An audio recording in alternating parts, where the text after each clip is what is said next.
எல்லாரும் நல்லா இருக்கீங்களா? இந்த சமையல் சேனல் வழியா உங்க எல்லாரையும் சந்திக்கிறதுல மிக்க மகிழ்ச்சிங்க. சிம்பிளான சமையல் எக்ஸலண்ட்டான டேஸ்ட்ல வரணும்னா நம்ம சேனலை தொடர்ந்து பாருங்க. உங்களோட கருத்துக்களை கமெண்ட் செக்ஷன்ல போஸ்ட் பண்ண மறக்காதீங்க. வாங்க கிச்சனுக்கு போகலாம். சுவையா ஆரோக்கியமா சமைக்கலாம். இப்போ நம்ம செய்ய போகிறது ஒரு டிஃபன் ரெசிபி தாங்க. இந்த டிஃபனை காலையில், ஈவினிங்கு, நைட்டுன்னு நீங்கள் எப்போ வேணாலுமே செஞ்சு சாப்பிடலாம். ஈவன் லஞ்ச் பாக்ஸு கூட பேக் பண்ணி கொடுக்கலாம். காரசாரமான சட்னி வகைகள் எல்லாமே இதுக்கு சூப்பரான காம்பினேஷனாக இருக்கும்.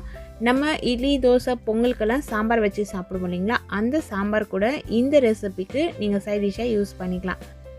இந்த டிஃபன் செய்யறதுக்கு ஃபர்ஸ்ட்டு ஒரு பவுலில் மெஷர்மெண்ட் கப்பில் 1 கப்பு அப்படின்னு ஒரு மெஷர்மெண்ட் இருக்கும் இல்லைங்களா, அதில் ஃபுல்லாக அளந்து பச்சரிசி சேர்த்துக்கலாம். அப்படி இல்லைன்னா நீங்கள் 1/4 கிலோ அளவுள்ள பச்சரிசி இதில் சேர்த்துக்கலாம். சேர்த்து இதில் நல்லா நம்ம இதை வாஷ் பண்ணி எடுக்கணும். அதனால் தேவையான அளவு தண்ணி சேர்த்து ஒரு 3-4 முறை நல்ல கையில் பிசைஞ்சு வாஷ் பண்ணி எடுத்துடுங்க. தண்ணி இது போல் நமக்கு தெளிவாக வரணும். இந்த தண்ணி ஃபஸ்ட்டு தெளிவாக இல்லை, அதுக்கு அடுத்தது வாஷ் பண்ணிவிட்டு தண்ணி சேர்த்திங்கன்னா இது போல் தெளிவாக இருக்கும்.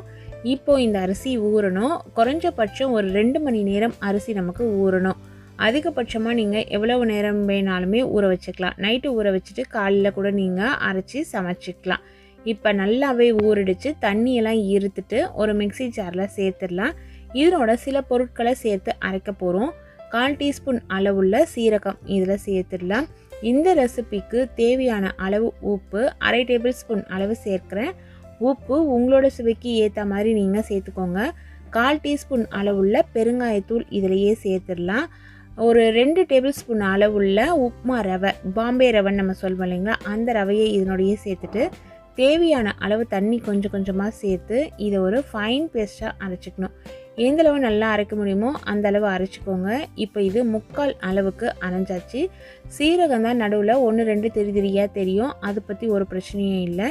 இதில் நல்ல ஒரு மீடியம் சைஸில் இருக்கிற உருளைக்கிழங்கு வேக வச்சு தோலெல்லாம் எடுத்துட்டு அந்த உருளைக்கிழங்கை இதனோடையே சேர்த்துக்கணும். நான் சொல்கிறது 1/4 கிலோ அளவுள்ள அரிசிக்கு உண்டான அளவுகள் தான். உருளைக்கிழங்கை சேர்த்துட்டு அரைச்சிங்கன்னா இது போல் நமக்கு கிடைக்கும். சப்போஸ் இந்த மாவு ரொம்ப தண்ணியாகிடுச்சு அப்படின்னா 2 டேபிள் ஸ்பூன் எக்ஸ்ட்ரா ரவை சேர்த்துக்கோங்க. அப்போ மாவோட அளவு கரெக்டாக நமக்கு வந்துடும். இப்போ அரைச்ச மாவை ஒரு பவுலில் சேர்த்துக்கலாம். இந்த மாவு ரொம்ப திக்காகவும் இருக்கக்கூடாது, அதே சமயத்தில் ஆப்ப மாவு போல் தண்ணியாகவும் இருக்கக்கூடாது. இந்த அளவு கன்சிஸ்டன்சி கரெக்டாக இருக்கணும். தோசை மாவு பதத்தில் இருக்குன்னு வச்சுக்கோங்களேன். இதில் சேர்த்துட்டு இதில் நம்மக்கிட்ட இருக்க வெஜிடபிள்ஸ் எல்லாமே சேர்த்துக்கலாம். ஃபஸ்ட்டு நான் கேரட் சேர்க்குறேன். ஒரு சின்ன சைஸ் கேரட்டு. காரத்துக்கு பச்சை மிளகாய் 2 பச்சை மிளகாய் இது போல் பொடியாக கட் பண்ணி எடுத்து சேர்த்துடலாம். சின்ன சைஸில் இருக்கிற வெங்காயம் பொடியாக கட் பண்ணி எடுத்து அதையும் இதில் சேர்த்துடலாம். பீன்ஸ் நம்மக்கிட்ட இருந்ததுன்னா அதையும் பொடியாக கட் பண்ணி எடுத்து சேர்க்கறதா தான் சேர்த்துக்கோங்க. கோஸ் கூட சேர்த்துக்கலாம். இன்றைக்கி அது ரெண்டும் நான் சேர்க்கல. ஒரு கைப்பிடி அளவுள்ள கொத்தமல்லி இலைகள் நல்லா பொடியாக கட் பண்ணி அதையும் இதில் எடுத்து சேர்த்தாச்சு. இது எல்லாத்தையும் சேர்த்துட்டு நம்ம கலந்து விட்டு அடைகளாவோ இல்லை தோசைகளாவோ செய்ய போகிறோம். நம்மளோட விருப்பம் தான். நல்லா திக்காக வேணும்னு நினச்சா நம்ம அடைகளாக செஞ்சுக்கலாம். அப்படி இல்லைன்னா நீங்கள் தோசை போல் ஊற்றி கூட எடுத்துக்கலாம். இது எல்லாத்தையும் இதில் சேர்த்த பிறகு கரண்டி வச்சு நல்லாவே கலந்துருங்க. கலந்து விடும் பொழுது நமக்கு அந்த திக்னஸ் இது போல் இருக்கணும். திரும்பவும் சொல்கிறேன், உங்களோட மாவு தண்ணி ஆகிடுச்சு, அரைக்கும் பொழுது தண்ணி கொஞ்சம் நம்ம கூடுதலாக சேர்த்துட்டோம் அப்படின்னா எக்ஸ்ட்ராவாக ரவை கொஞ்சம் சேர்த்துக்கோங்க. அப்படி இல்லைனா வீட்டில் இடியாப்ப மாவு இருந்ததுன்னா அது 1 டேபிள் ஸ்பூன் அளவு சேர்த்துக்கோங்க.